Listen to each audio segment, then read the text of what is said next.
I would like to go with you through this thing of deliberative democracy, particularly because I don't know in your countries, but in many places in the last couple of years, due to the activity of many movements and so on, this topic is somehow very strongly supported.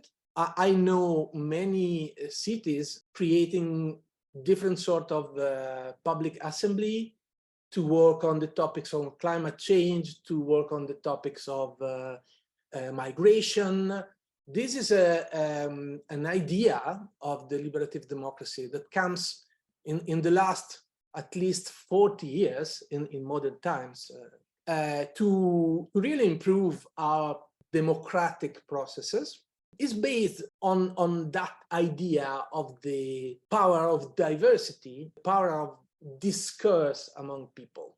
So creating spaces where the rules are slightly different from the rule that we find outside, and where one of the ways to talk about this is to say, this is a space where you can change your mind, which is more based on meanings, and where you can safely analyze the situation and get to the point to change your mind. If necessary, you don't have to change your mind, but there is the possibility to change your course and to go for meaning. A weakness, I could say, is that very often at the end of this kind of beautiful process where you collect the wisdom of this group, then you end up again paying attention to the majority.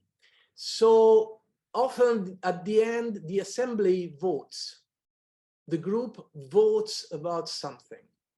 And this is somehow recreating the problem that we are trying to solve, even if they will vote with much more information. As Francisco was saying before, they will end up with a different understanding of what they are voting about.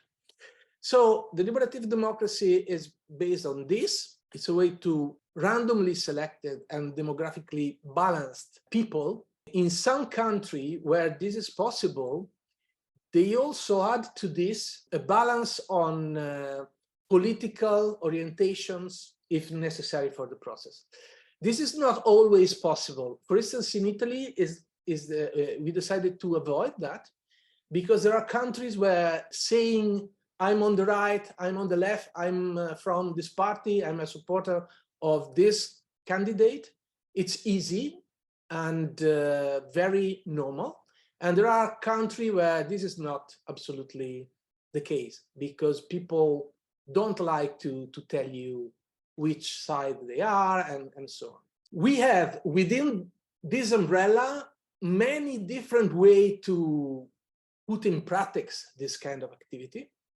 Here you have something. The one we did was the Citizens Initiative Review, but there are many, many different ways of doing this kind of process and to design the process depending on what you are trying to achieve.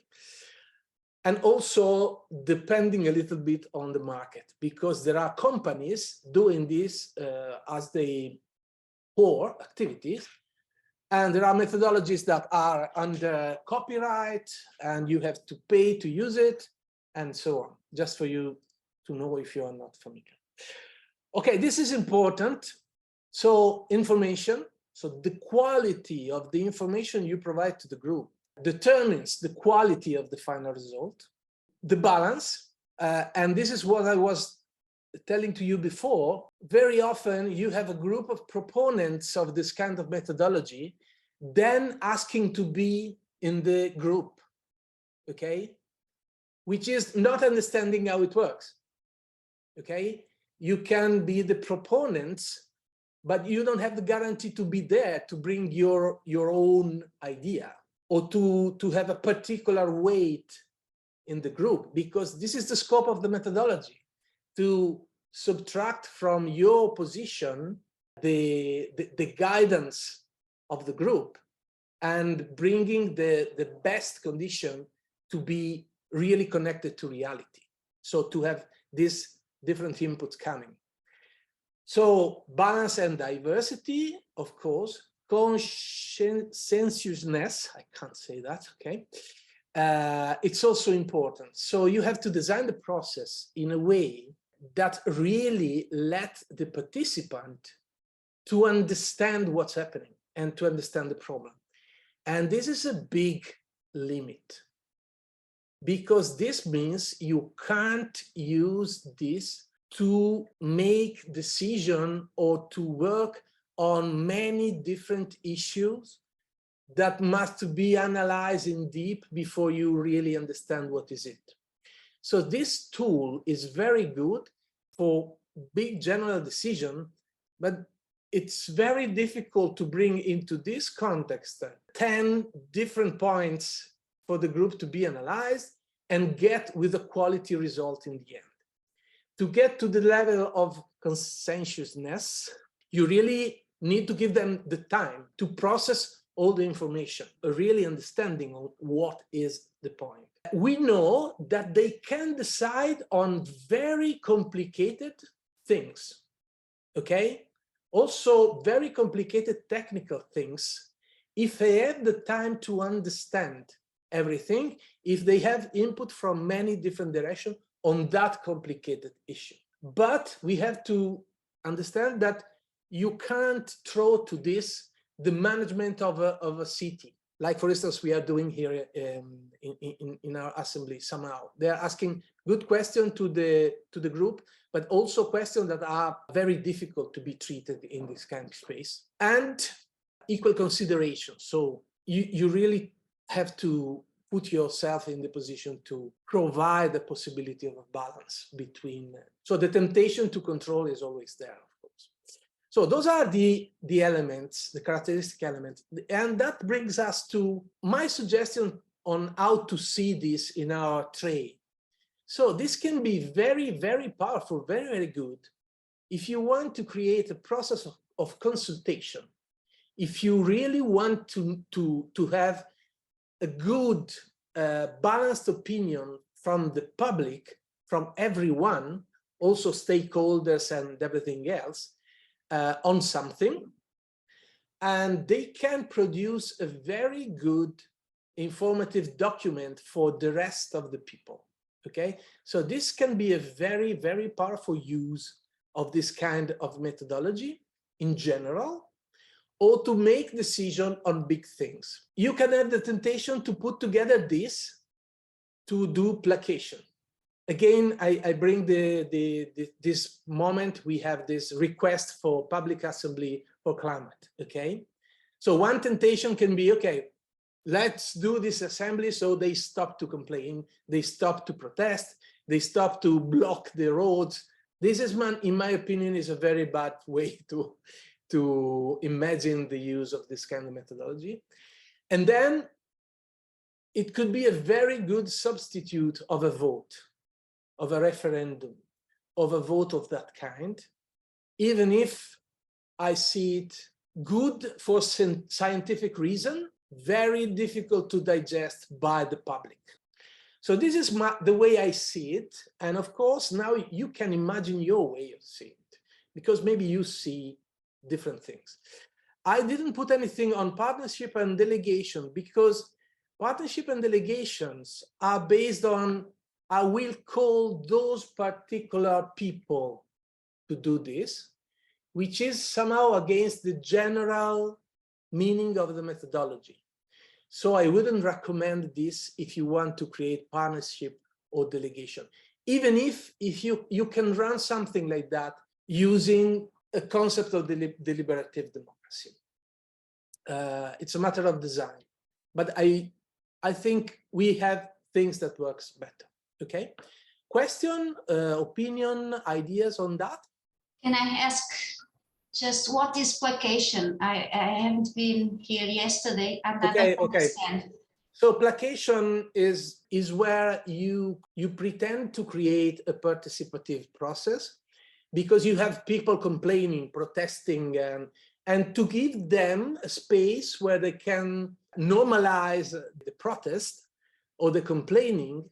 So you declare you are opening a space to pay attention to them, which is the declared motivation, the declared driver, the declared goal, but your goal is to keep them quiet. I give to them 6 months to discuss about this. Meanwhile, I signed the legislation, okay? Then it will be too late for them to protest against that. So that is placation. This I'm describing the worst way of placation. You can see different level. It can be also, let's talk together about this, but in the end, I don't really want to change my mind because I'm in power and I know what I want to do. I'm just pretending to pay attention. Placation is not always bad in general. So for those who were not here yesterday, the idea here is that as always, dividing things in good and bad things is dangerous because you maybe exclude from processes things that may be helpful, like therapy, like placation. Yes, in particular context, maybe you need it, okay? They are not the best way to go, but maybe you need it because the situation is so screwed that the first step should be renormalize the dialogue to get to the point where you can talk, you know? If they are killing each other, if they are really fighting, I think the important thing is awareness of what I'm doing, you know? I know I'm doing this for this reason, and also somehow be open on what you're doing. If people knows, they can decide to participate, they can decide to stay out, and there's clarity for all. And this improves the general quality of democracy, if you want to call it democracy. So remember that this kind of way, no matter which way you go, it will be expensive and time-consuming. Can be very, very good to reduce polarization because you bring the topic away from the fighting. It can really support a systemic approach. If you remember from the first meeting, to be systemic today is very, very important. And having the possibility to bring different points of view, different aspects of the same problem, can really bring a systemic vision of what's happening, connection to things near, things remote, to things in the future, and it's a good tool to provide sense making to your process. Okay.